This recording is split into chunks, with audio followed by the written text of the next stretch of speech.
Okay, welcome everyone to part two of binomial expansion. So, in a previous example, we looked at when we had obviously two binomial products, and both of these were positive.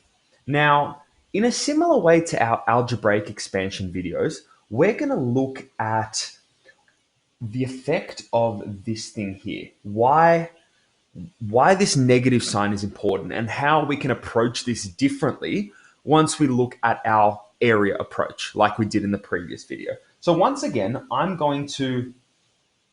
have my sort of rectangle here. I'm going to split it up into a couple of components. And I'm going to say, well, this dimension's k and this dimension's 3. So I've expressed this first part of my product as the distance here. So I can say that this whole distance now can be written as k plus 3. And that goes from here to down here. Now, we want some dimension 7 less than k. So let's have a think about how we can express this on our little rectangle here. Well, let's just assign a value of k to be this whole dimension here. All right, so k is going to be all the way from left to right. And I'll say, okay, well, let's call one portion of this 7. So the remaining side here must be 7 less than k, or we can write that as k minus 7. Now, if we take this area approach for binomial expansion, what area does that mean we're looking at? Well, we are looking at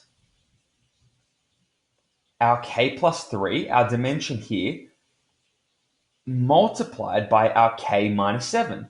So we're looking at this whole thing here. Now, how could we find that? Well, if you've watched the video on algebraic expansion, which I'd recommend you do, you'll see that a very similar thing happens. We're looking at the distance to find this area here. We're looking at the difference between two other areas, between this bigger area and this smaller area.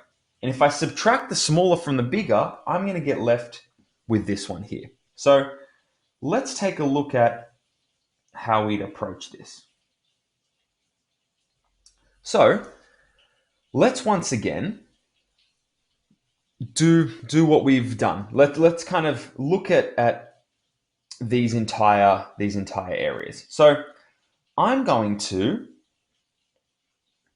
multiply to find my entire area.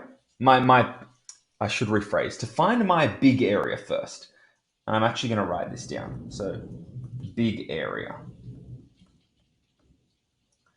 Well, my big area is going to be this whole thing here. So I could look at that as my k multiplied by k added to my 3 multiplied by k direction. So let's actually write that out. So looking at this entire area, well, this one first, k multiplied by k gives us k squared.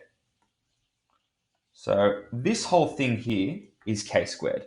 And 3 multiplied by k will give us 3k. So that is this one and this one. And they combine to make our entire big area. So let's actually write that down. So our big area is k squared plus 3k. Cool. Okay, we're at a good spot here. Now, we want to, from that, subtract our area here. And we can see that's made up of this little box here and this little box. So we can find our smaller area.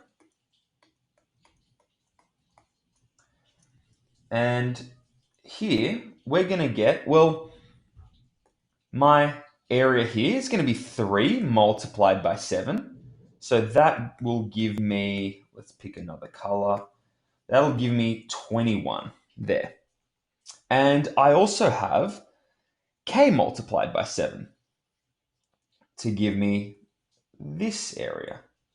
And that should give me 7k. Okay, so my small area will be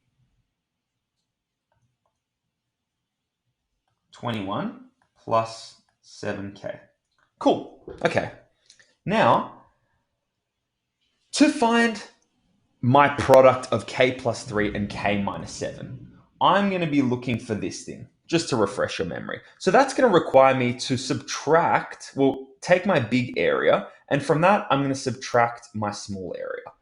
So we can come up with an equation here. So let's say our k plus 3 multiplied by k minus 7 equals my big area minus my small area. And that makes kind of logical, intuitive sense, I hope. So let's write that out then. So therefore, we have our big area is k squared plus 3k, and our small area is 21 minus 7k. So writing that down, we can say that therefore k plus 3, k minus 7. Actually, let me do that in black so I can color code these big and small areas. So therefore, my k plus 3, k minus 7 equals to, well, what's my big area? It's k squared plus 3k.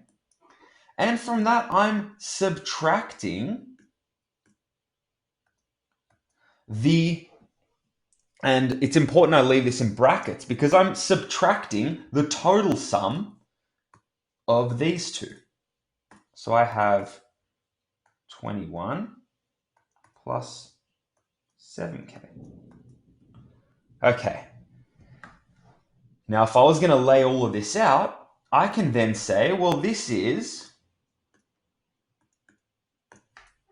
my k squared, my k squared plus 3k remains. And from that, I'm subtracting 21. And from that total thing, I'm also subtracting 7k. Because this negative outside our bracket applies to both of these things here. So from our big area, I'm going to be minusing 21, and I'm also going to be minusing 7k. I hope that makes sense.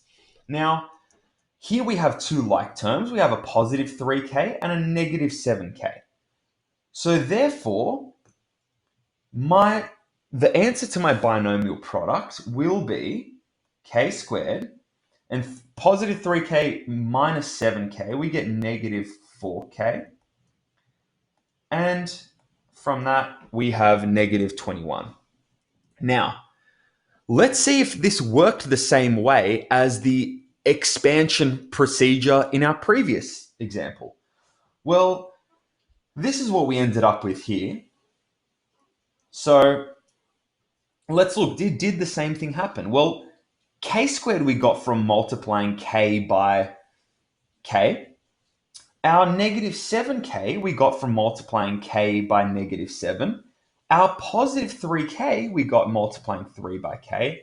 And our negative 21 we got from multiplying 3 and negative 7. So it works the same way. And we can sort of hopefully begin to intuitively understand how this works within the context of looking at products as by looking at binomial products as dimensions of an area. Now, obviously, it's a lot more efficient to, when we're approaching these types of questions, to say, Well, cool. I'm multiplying each of these components. I'm multiplying this by this by this by this, and that by that. That's true. And that is the quick and efficient way to do it. That's what we're leading up to. But this video, like my other ones, will hopefully give you a little bit of insight into why this works, why we can lay out these rules, because we want to understand how this works at a deeper level, at a more intuitive level. And I hope you got that from this video. I'll see you guys next time.